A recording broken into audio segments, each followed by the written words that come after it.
एक नई वीडियो के साथ आज मैं फिर हाजिर हूँ, आपका होस्ट और दोस्त विक्रांत जोशी, और आपका स्वागत करता हूँ मैं रिव्यू मास्टर में। दोस्तों, इस वीडियो में हम लोग उस खबर का एनालिसिस करेंगे जिसमें यह बताया गया था कि पाकिस्तान जीपीएस गाइडेड मोर्टार को खरीदने का प्रयास कर रहा है ताकि वो इंडियन आर्मी के जो बंकर्स हैं बॉर्डर पर उनको सटीकता के साथ नष्ट कर सकें। तो इस वीडियो में हम लोग यही जानने का प्रयास करेंगे कि यदि पाकिस्तान के हाथ में इस प्रकार की जीपीएस गाइडेड मोर्टार, जो कि बहुत मुश्किल है हाथ लगना, अगर आ भी जाती है तो उसका भारत के पास क्या क्या रिप्लाई होगा, भारत को इसके जवाब में कोई हथियार खरीदना पड़ेगा या ऑलरेडी उसके पास है, इंडिजिनस हथियार होगा या विदेशी हथियार होगा। तो यही सब चीज हम इस वीडियो में डिस्कस करेंगे। तो चलिए जान लेते हैं। सबसे पहले हम लोग समझ लेते हैं कि मोर्टार कहां पर इस्तेमाल होते हैं। मोर्टार ऐसे स्थानों पर इस्तेमाल होते हैं जहां पर हम अपने आर्टिलरी गन का इस्तेमाल नहीं कर सकते हैं। जो क्षेत्र है वो ऊंचा नीचा हो या वहां पर हमारी आर्टिलरी गन को खड़ा करने की कोई जगह ना हो। यदि खड़ी भी हो जाए आर्टिलरी गन तो वो वहां पर डिसबैलेंस हो सकती है, और जो हमारी टारगेट की दूरी है वो लगभग 1 से 2 किलोमीटर हो, तो ऐसी जगहों पर मोर्टार का इस्तेमाल किया जाता है जिसमें कि प्रोजेक्टाइल मोशन का इस्तेमाल अपने टारगेट को नष्ट करने में किया जाता है। आपने क्लास 9th या 10th में पढ़ा होगा कि हम यदि प्रोजेक्टाइल का एंगल चेंज कर दें, अगर 45 डिग्री करें तो वो मैक्सिमम दूरी तक जाएगा, और यदि 90 डिग्री कर दें तो वो अपने ही सर पे गिर जाएगा। तो इसी चीज का इस्तेमाल करके हम प्रोजेक्टाइल की दूरी यानी कि मोर्टार सेल्स की दूरी कम या ज्यादा कर सकते हैं। अब मान लीजिए कोई टारगेट 1 किलोमीटर की दूरी पे है, उसको नष्ट करना है, तो सबसे पहले उस टारगेट को दूरबीन से देख के उसकी दूरी का अंदाजा लगाया जाएगा कि वो कितनी दूरी पर है। उस दूरी तक मार करने के लिए अपनी गन को, जो हमारी मोर्टार गन है, उसके एंगल को सेट किया जाएगा। यह मोर्टार गन लगभग 45 डिग्री से 80 डिग्री के बीच में सेट की जा सकती है और इन्हीं एंगल में फायरिंग की जाती है। दूरी के हिसाब से अपने एंगल को सेट करके फायरिंग की जाएगी, और यदि निशाना चूक जाता है तो फिर से एंगल को चेंज किया जाएगा। यानी कि normal mortar gun try and hit के सिद्धांत पर काम करती है, पर यदि यह जीपीएस इनेबल्ड हो तो आसानी से जीपीएस की लोकेशन इसमें डाली जा सकती है।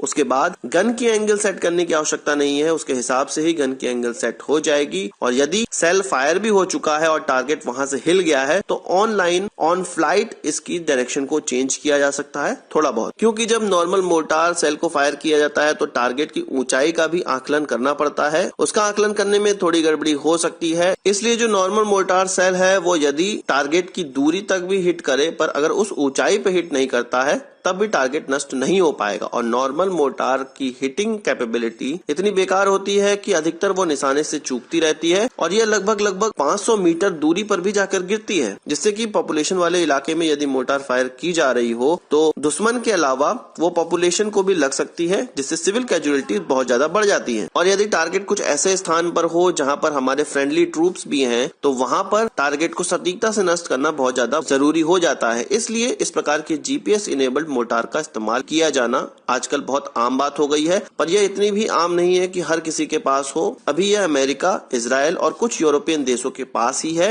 इसके अलावा हो सकता है ये चाइना के पास भी हो, पर उसने आज तक अभी इस प्रकार से कोई डिस्क्लोज नहीं किया है। अब बात करते हैं पाकिस्तान के पास इस प्रकार के मोर्टार सेल आ सकते हैं या नहीं। तो वेस्टर्न कंट्री इजराइल, अमेरिका से उनको इस प्रकार के मोर्टार बिल्कुल नहीं मिल सकते हैं। हो सकता है चाइना से उनको इस प्रकार के मोर्टार सेल मिल जाए यदि चाइना के पास किसी की कॉपी किया हुआ होगा, पर उसके लिए चाहिए होते हैं पैसे, जो कि पाकिस्तान के पास नहीं है।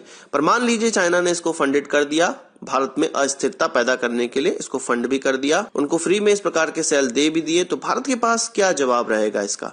भारत के पास कुछ बहुत सिंपल जवाब है, और भारत ने इसकी पहले से ही तैयारी कर रखी है। एक जीपीएस इनेबल्ड आर्टिलरी सेल है जो कि 155 mm का है, जिसको M982 एक्सकैलिबर कहा जाता है, जो कि US army research laboratory, US army armament research development and engineering centre के द्वारा बनाया गया है, जिसको रेडॉन मिसाइल सिस्टम और BAE सिस्टम बनाती है। और आपको जानकर बड़ा आश्चर्य होगा कि इसका इस्तेमाल M777 हवित्जर गन में भी किया जा सकता है। तो यही गन हमने अमेरिका से खरीदी है और जस्ट अभी इसका इंडक्शन हुआ है। इस सेल का इस्तेमाल फिलहाल Australia, Canada, Netherland, Sweden, United State और नॉर्वे के द्वारा किया जाता है। नॉर्वे का ऑर्डर अभी पेंडिंग है, फ्यूचर में उनको ये मिलने वाला है। तो क्या ऐसा हो सकता है छुपे तौर पे भारत को भी इसकी डिलीवरी हुई हो? चलिए मान लेते हैं इसकी डिलीवरी भारत को नहीं हुई है, पर भविष्य में अमेरिका पावर के संतुलन के लिए इसको आसानी से भारत को बेच सकता है, क्योंकि भारत के पास इसको लॉन्च करने के लिए आर्टिलरी गन मौजूद है। चलिए यहाँ पर मान लेते हैं कि M777 का इस्तेमाल हम लोग वहां पर नहीं कर सकते जहां पर मोर्टार का इस्तेमाल करना चाहिए, क्योंकि वहां की जमीन इसके लिए सपोर्टिव नहीं होगी। तो भारत ने अभी 5 दिन पहले मैंने खबरों में बताया था एक $5 बिलियन का टेंडर सामने रखा है, जिसमें कि एयर डिफेंस गन चाहिए जो कि स्मार्ट एम्यूनिशन को फायर कर सके। स्मार्ट एम्यूनिशन कुछ इसी प्रकार के एम्यूनिशन होते हैं जिनको मोर्टार तक को भी न्यूट्रलाइज करने के लिए इस्तेमाल किया जाता है। हमने जो अभी टेंडर निकाला है वो लगभग 938 एयर डिफेंस गन के लिए निकाला है, जिसमें कि 5,05,920 राउंड फायरिंग कैपेबिलिटी होनी चाहिए। इतना एम्यूनिशन भी खरीदने के लिए हमने टेंडर निकाला है। तो हमने इस प्रकार की पहले ही तैयारी कर रखी है कि यदि हम पे कोई मोर्टार फायर करता है, कोई आर्टिलरी सेल फायर की जाती है, तो उसको भी नष्ट करने के लिए हमारे पास एयर डिफेंस गन होनी चाहिए। तो आप समझ सकते हैं कि पाकिस्तान को GPS इनेबल जब तक मोर्टार मिलेंगी तब तक हमारे पास को न्यूट्रलाइज करने की ताकत भी आ जाएगी। इसके अलावा कुछ और भी ऑप्शन है। XM395 एक GPS गाइडेड मोर्टार एम्यूनिशन है जो कि अमेरिका की कंपनी एलियन टेक सिस्टम बना रही है और अमेरिका में इसका इस्तेमाल भी किया जा रहा है। तो भारत इस मोर्टार को भी खरीद सकता है। इसके अलावा इजराइल की एल्बिट सिस्टम भी इस प्रकार की किट बना रही है जो कि नॉर्मल मोर्टार को GPS इनेबल मोर्टार बना सकती है और उसको प्रेसिजन गाइडेड मोर्टार में तब्दील कर सकती है। एल्बिट सिस्टम वही कंपनी है जो कि अदानी के साथ कोलैबोरेशन की हुई है भारत में और UAVs बना रही है। तो भारत के लिए इस प्रकार के किट प्राप्त करना बहुत ही आसान हो जाता है इजराइल से। इसके अलावा रेडॉन और इजराइल की कंपनी इजराइल मिलिट्री इंडस्ट्रीज दोनों साथ मिलकर इस प्रकार की किट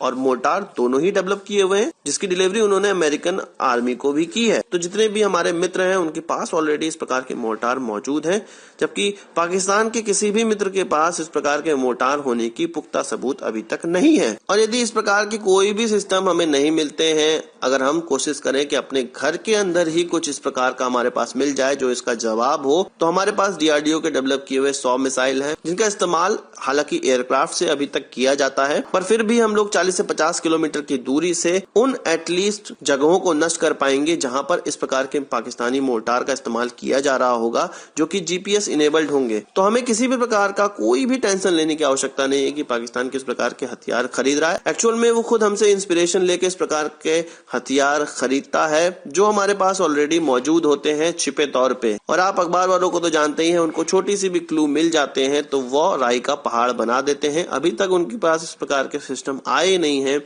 और हर जगह हेडलाइंस बन चुकी है कि वो इस प्रकार के GPS इनेबल मोर्टार खरीद रहे हैं, जिनका जवाब ऑलरेडी भारत के पास मौजूद है, जैसा कि मैंने आपको बता दिया। और हाँ, एक चीज तो मैं भूल ही गया, जिस प्रकार से अमेरिका ने कारगिल में GPS को बंद कर दिया था भारत के लिए, उसी प्रकार से बॉर्डर एरिया में GPS को आसानी से बंद किया जा सकता है। इसलिए GPS पे इतना ज्यादा भरोसा नहीं करना चाहिए। वैसे भी पाकिस्तान तो बैडू का इस्तेमाल कर रहा है, अब से GPS का इस्तेमाल उन्होंने अब कम कर दिया है। इसलिए हो सकता है कि चाइना का ही सिस्टम उनको मिल पाए, वही यहाँ पर इस्तेमाल हो पाए और भारत आसानी से बैडू को अपने अंदर अलाउ नहीं करेगा। उसको आसानी से भारत जाम कर सकता है और भारत के पास तो अपना खुद का नेविगेशन सिस्टम है। तो बहुत मुश्किल हो जाता है पाकिस्तान के लिए भारत पे इस प्रकार के हथियारों का इस्तेमाल करना। तो यदि आपको ये वीडियो पसंद आई हो तो सब जगह शेयर करें। आपका कोई सवाल या सुझाव हो तो कमेंट बॉक्स में जरूर लाइएगा और यदि आपने हमारे चैनल अब तक सब्सक्राइब नहीं किया है उसे भी कर लीजिए, क्योंकि हम इस प्रकार की वीडियो लाते रहते हैं।